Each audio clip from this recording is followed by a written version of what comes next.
Assalamualaikum warahmatullahi wabarakatuh. Waalaikumsalam warahmatullahi wabarakatuh. Balik lagi di Tanya Ayah.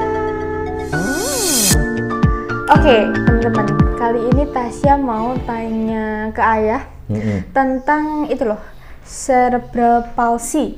Cerebral Palsy. Itu ya. apa sih? Kita melihat dari gabungan kata ya.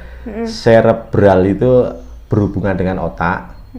Kalau palsi itu masalah di otot. Jadi sesuatu yang berhubungan dengan otak yang mempengaruhi otot. Gitu aja namanya. Jadi istilahnya adalah ya karena ada sesuatu yang ada di otak atau istilahnya kelumpuhan otak gitu aja ya. Kelumpuhan otak yang berdampak pada otot. Biasanya ya nggak bisa gerak. Atau seandainya gerak itu kayak kejang apa ya. Apa ya ada seret gitu, tapi kebanyakan nggak bisa gerak. Jadi kayak Tasya ini sekarang bisa ngomongnya yang perintahkan kan otak, karena ada problem otaknya lumpuh ya kan, sehingga tidak bisa menggerakkan bibirnya, tidak bisa menggerakkan tangannya gitu. Nah biasanya kalau gitu tuh penyebabnya apa sih? Kan rata-rata itu ke anak tuh ya. Oh anak. Diawali dari anak, maksudnya gini. Jadi penyebabnya ada 3, saat masih berada dalam kandungan, jadi sebelum lahir ada masalah problem di otaknya tadi, atau pada saat terjadinya pada saat dia lahir, yang kedua, yang ketiga 5 tahun setelah kelahiran. Oh gitu. Ya, sehingga ya memang sih itu beberapa pendapat mengatakan para ahli itu ya akan berlangsung terus. Nggak sembuh berarti? Iya, akan tetapi begini, tapi meskipun demikian, itu bukan berarti akhirnya orangnya terus selesai lah kehidupannya, enggak juga gitu ya. Ini ada kisah menarik saya. Jadi yang berhubungan dengan itu ada seorang anak yang terakhir cerebral palsy. Namanya adalah Paul Smith. Paul Smith. Paul Smith ini lahir di Philadelphia. Philadelphia itu Amerika ya, salah satu negara bagian di Amerika. Dia itu terlahir kan seperti itu, dia nggak bisa gerak, nggak bisa jalan, nggak bisa bicara, otomatis kan ya. Terus kemudian dia itu ya otomatis nggak bisa ikut sekolah, nggak bisa masuk sekolah, nggak bisa diterima di sekolahan ya.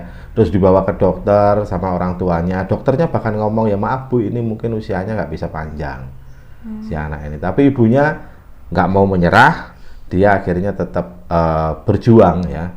Berjuang untuk mengajari anaknya, dan yang luar biasa untuk bisa bicara seperti Tasya ini aja, ibunya itu harus melatihnya itu selama 16 tahun. 16 tahun untuk bisa ngomong, mah, misalnya gitu ya. Terus kemudian untuk bisa berjalan dia harus belajar selama 32 tahun. Kamu bisa bayangkan. Lama. Nah, artinya 16 tambah 32 aja berarti prediksinya dokter tadi atau dia dokter menyampaikan nggak bisa sampai gede, nanti mungkin sudah nggak ada anaknya, ternyata kan nggak terlewati, bahkan dia bisa hidup sampai usianya 87 tahunan. Kan sudah sangat tua. Nah yang luar biasa, dia itu kan rumahnya dia rumahnya itu dekat stasiun, dekat stasiun kereta api. Terus setiap hari dia lihat kereta api, terus dia punya seorang sahabat. Apa itu? Nah, sahabatnya adalah tupai. Jadi hewan tupai.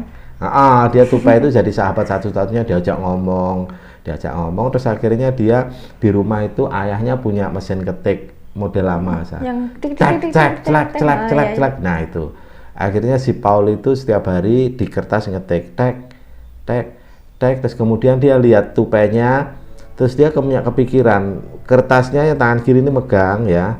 Tek, terus digeser, tek, dengan satu tetap aja tek ini, tapi bisa membentuk gambar. Nah, dan akhirnya dia bisa melukis dengan mesin ketik gambar tupai. Terus kemudian karena dekat rumahnya kan tadi stasiun. Dia stasiun, terus kemudian pagi hari ada matahari keluar, dia lukis, hingga akhirnya dia mengguncang dunia, karya-karyanya tersebar ke seluruh dunia dan menginspirasi banyak orang. Meskipun dengan kondisi cerebral palsy, tapi dia karya-karya lukisannya ini, nah ini dia, kamu bisa lihat ini, nah ini karya-karyanya dia akhirnya betul-betul bisa membuat orang lain yang di dunia ini kena cerebral palsy itu dia bangkit. Nah, semangatnya bangkit ya.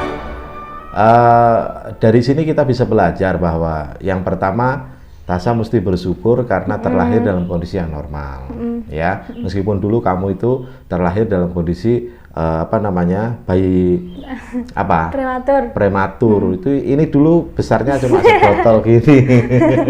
Cuma sebotol ya, jadi sebotol kecil itu, tapi kamu bisa lalui.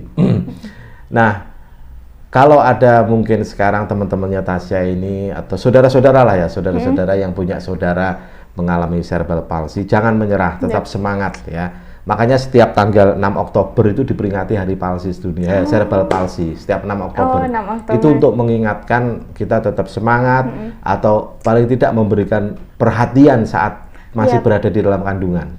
Biar tidak terjadi gangguan pada otak. Kita tetap bersyukur, tetap semangat.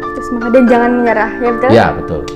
Itu tadi teman-teman sharing-sharing dari Ayah sama Tasya, semoga bermanfaat dan menambah informasi mungkin ya yang belum tahu jadi bisa tahu. Dan sampai jumpa di Tanya Ayah selanjutnya. Wassalamualaikum warahmatullahi wabarakatuh. Waalaikumsalam.